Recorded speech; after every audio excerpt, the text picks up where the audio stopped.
What's up, all my inspirational tea sippers? This is Shantera, and welcome back to my channel, you guys. I pray that you are well, doing amazing, feeling amazing, holding on to hope and faith, you guys. Y'all, I literally started recording this video, and then the truck that was driving next to me on the freeway, I'm on my way to work, it said, "In God we trust." I wanted to talk today about valuing your presence, learning how to value your presence. We are so amazing, and who God has created us to be. We have an amazing light. You know, we give the shirts off our back. We encourage, we uplift, we inspire. We have healing hands, especially those who are in the medical field. And there are a lot of people who do not value or respect your presence or the person that you are or the person that God has created you to be. What's going on with traffic right now? Oh, Lord.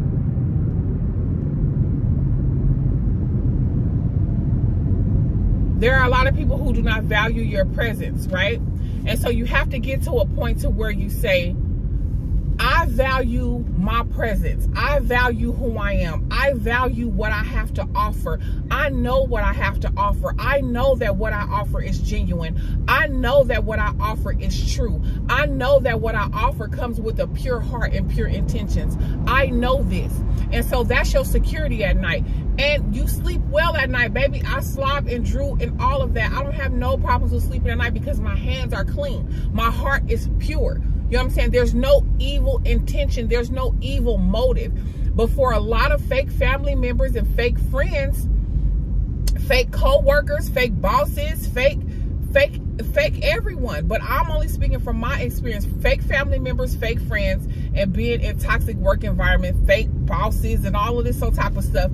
You guys, they don't really value your presence. These people don't value your presence. And, you know, it affects us in a, like right now, I have a really, really bad headache. Really, really bad headache. But that's only because when you're around certain people, when you have to deal with certain people, and when certain people project their insecurities and things onto you, it affects you in a physical way.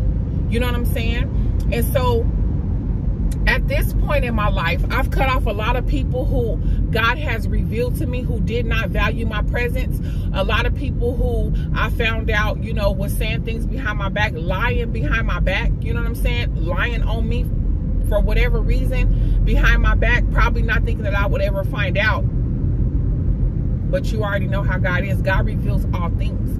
And one thing about Mama, when she raised us, she would always say, like, I'm not going to be too hard on you. I'm not fit to be looking for nothing. I'm not about to be searching for nothing. I'm going to parent you. I'm going to continue to seek God, and He's going to lead me and He's going to guide me. You know what I'm saying? Because what you do in the dark will always come to the light.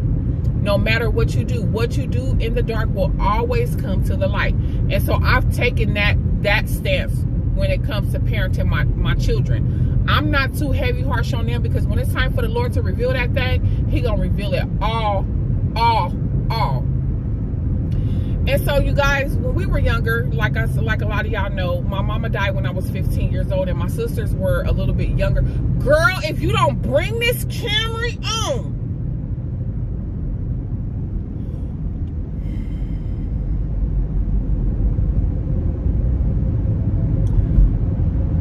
And there was a lot of trauma that happened to me and my sisters, you know, after she passed. You know what I'm saying? That the adults didn't take accountability for, or adults didn't acknowledge, you know what I'm saying, the pain and the trauma that was instilled on me and my sisters. You know what I'm saying? And so for all of those years growing up, we kind of just like dealt with it, and we were still around the family. Yes, it kind of like broke up the family a little bit, but we would still attend family gatherings or family reunions, and, you know, still come around knowing that that's a trigger. Being around these people who have not taken accountability for the way they treated you harshly, lied, you know what I'm saying, just won't be truthful about the situation, it's triggering. And for so many years, we dealt with that. I'm drinking a sugar-free Rockstar.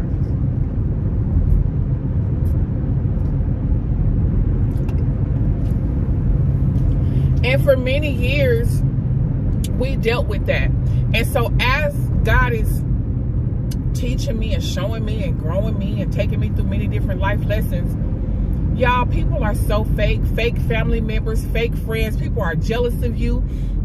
And I used to always be like, well, what they jealous of me for? Like, she's smaller than me. Like, I wish I had her shape, or I wish I was her size. And well, they're jealous because they know the light that you carry. They see the light that you carry. They know that it is God within you. And so it ruffles up their feathers. And so they project onto you. So I'm at this point and place in my life where I have learned to value my presence and my peace over anything. If you don't respect my presence, who I am, what I have to offer, and that what I have to offer is true, it's genuine, and my presence requires you to take accountability for your actions. Being in my presence requires you to admit your faults. Being in my presence, requires you to apologize when you are wrong. You know what I'm saying? Being in my presence requires you to be 100% truthful to me, even if it hurts. You know what I'm saying? Those are some qualities that I now do not, what's the word I'm looking for? I no longer negotiate on. You know what I'm saying? My presence, I'm genuine, I'm funny, I'm loving, I'm caring, I'm kind, I'm a healer. You know what I'm saying? I'm not catty. I'm not the type of person to just sit around. Yes, I have talked behind people's back. Don't get me wrong. You know what I'm saying? I have said some things behind people's back, and I have, talked about or got in the midst of a conversation and running my mouth, you know what I'm saying? When, girl, no, that's not what it is.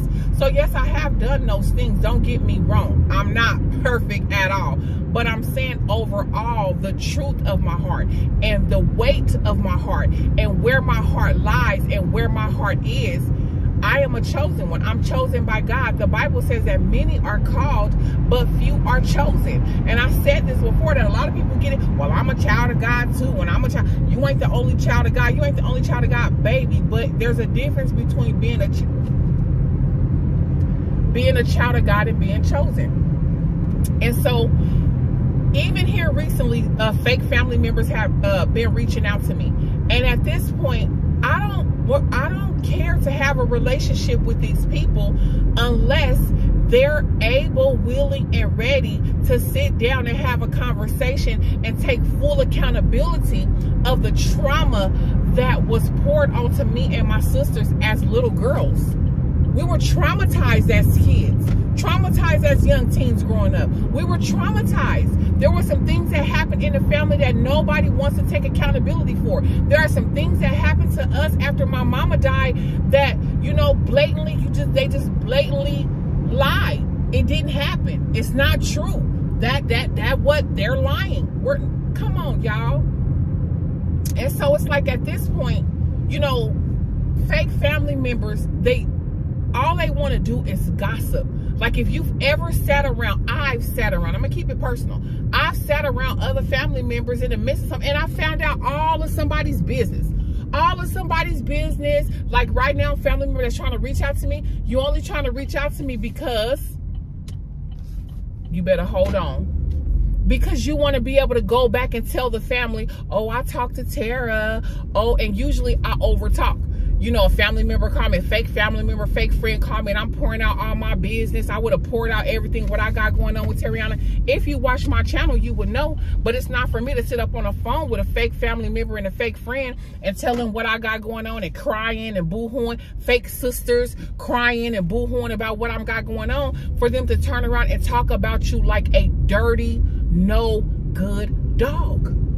Like a dirty, no good dog, for whatever reason. Because God says that he uses all things for our good. You know what I'm saying? All things work together for our good to those who love the Lord and who are the called. So it's never wasted. You know what I'm saying? What has happened to you, me, it's never wasted. But what I'm saying is, get to a point to where you know what your presence is. You know how genuine you are. And you know that at the absence of your presence will be felt so deeply that it will make another individual literally sick. You know what I'm saying? The absence of your presence alone will have somebody in remorse for the rest of their lives. It's good enough. It's good enough. You're remorseful, and you know that you will never have another chance at restoring a relationship with a person. You know this. You know this, you guys. And so I just feel like my presence is so genuine. My presence is so amazing. My presence is so loving. My presence is so kind and caring. It's loud. It's genuine. It's spirit-filled, because I am chosen. I am chosen. I am chosen. I am chosen by God. I didn't ask to be chosen by God. I didn't want to be chosen by God, because walking this walk is not easy. Being chosen by God, you have to go through certain things that a regular child of God wouldn't have to go through. You know what I'm saying? And so people fail to realize what you have to come up against. So I pray to God that you get to a point to where you value your presence. Like, my presence is valuable. If you don't value my presence, if you think that everything I'm saying is a lie, if you know God reveals to me that you have a jealousy and an envious spirit, and you know catty, saying little snooty remarks, and you have to value your presence enough to say, you know what, I don't want this in my life. I don't have to deal with this. I don't want to be here. I don't want to be around you. I don't have to be around you because of what I carry, the weight of what I carry. The weight of my presence alone is light.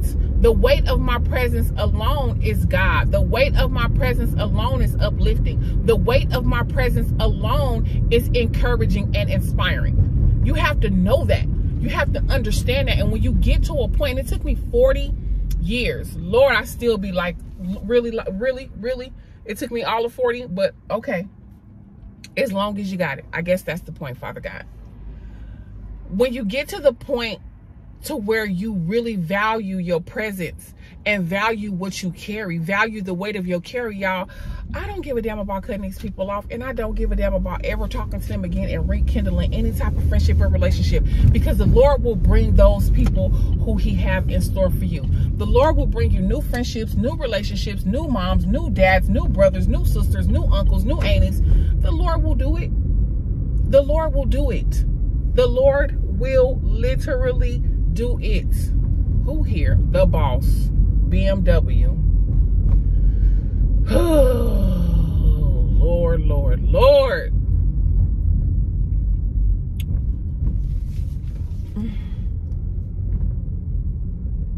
Baby, I'm so ready. I ain't even gonna lie.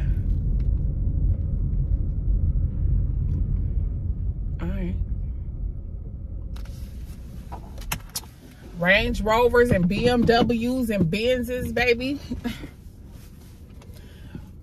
But what I'm saying is, the weight and how valuable you are, how valuable your presence is. You being out of these people's lives, they're going to feel it anyway. They're going to feel it. They're going to know that you were genuine. They're going to know that you were caring. They're going to know that you were kind and truthful and honest and honorable. And certain things happen for a reason, for God to get the glory. Everything happens for a reason, because God is going to get the glory. He is going to get the glory out of it all. God is going to get the glory out of it all. He's going to get the glory out of every situation. He's going to get the glory out of every situation. Value your presence. If they don't value your presence, it's time to move on and take the labels off, because it doesn't matter if it's a friend, a family member, blood relative, a mother, a father, a sister, a brother, a teacher, a pastor, an evangelist. You know what I'm saying? A deacon. It doesn't matter if if your presence is not valued, you have to remove yourself.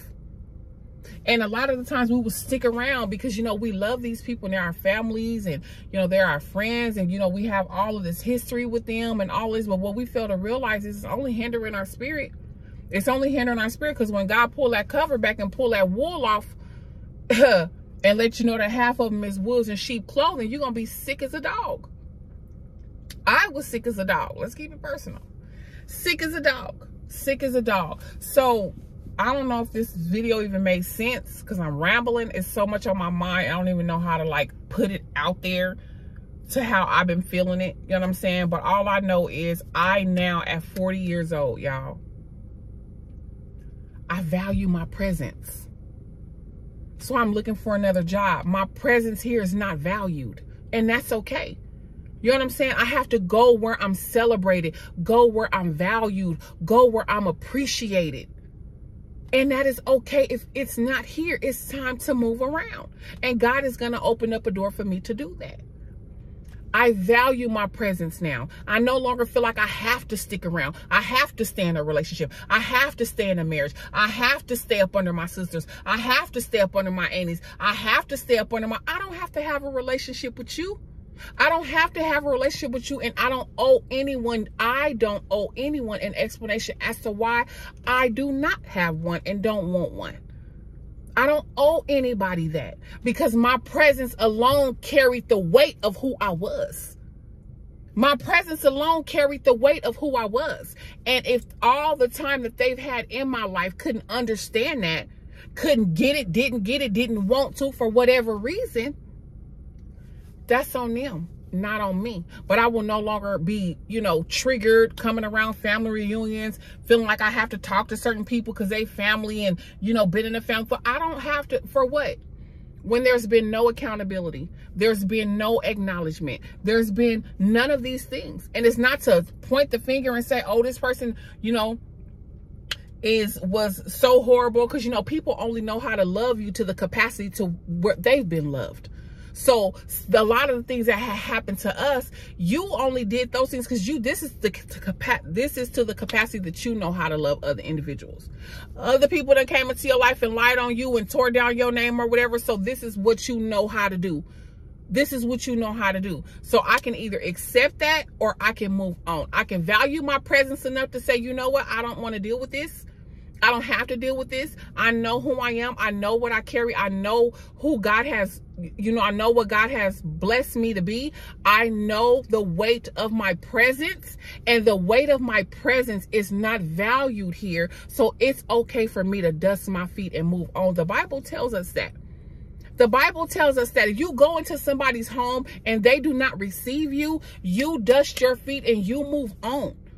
The presence, the weight of the presence that you would bring into that house, the joy, the grace, the mercy, the love, the genuineness, what you bring into that home, you take that back with you and you move on. You move on. And it took me all of this time to figure that out. I can move on. I can move on freely. I can move on and still be happy and not feel like I have to stay and be stuck in any situation, because God is the head of my life. He is my provider. He is my everything. He is my anchor. I cannot do this life without him. Half the time I don't want to do it, but he keeps those who don't even want to be kept. So I persevere and I press on, because I want other people to know that no matter what you go through, no matter what you've been through, no matter what state, what situation you're in right now, God is there. He is able, he is willing, and he will turn your situation around, and he will bless you in front of everybody who cursed you. He will do exactly what he said do. And I am here to be an example of that. Leaving everything, finding a place, you know what I'm saying? Him providing all of my finances, rooms, and providing manna each and every day. I'm an example of his grace and his mercy. I'm an example of God keeping his word. I'm an example of God's truth. I'm an example of why he died on the cross. I'm an example of that. And it's not easy, but I don't take it for granted. I don't take it for granted, because God is good. Value your presence on today. I pray that this video made sense. I pray that you stuck around to hear it. It is a little bit lengthy. I might do another video and make it kind of short, but we'll see what the Lord say. Value your presence. And if there's people around you who do not, dust your feet and move on. To God be the glory today, tomorrow, and forevermore. We are Psalms 23 for the rest of 23, and until the next time. inspire, be inspired. I love you guys. God bless you.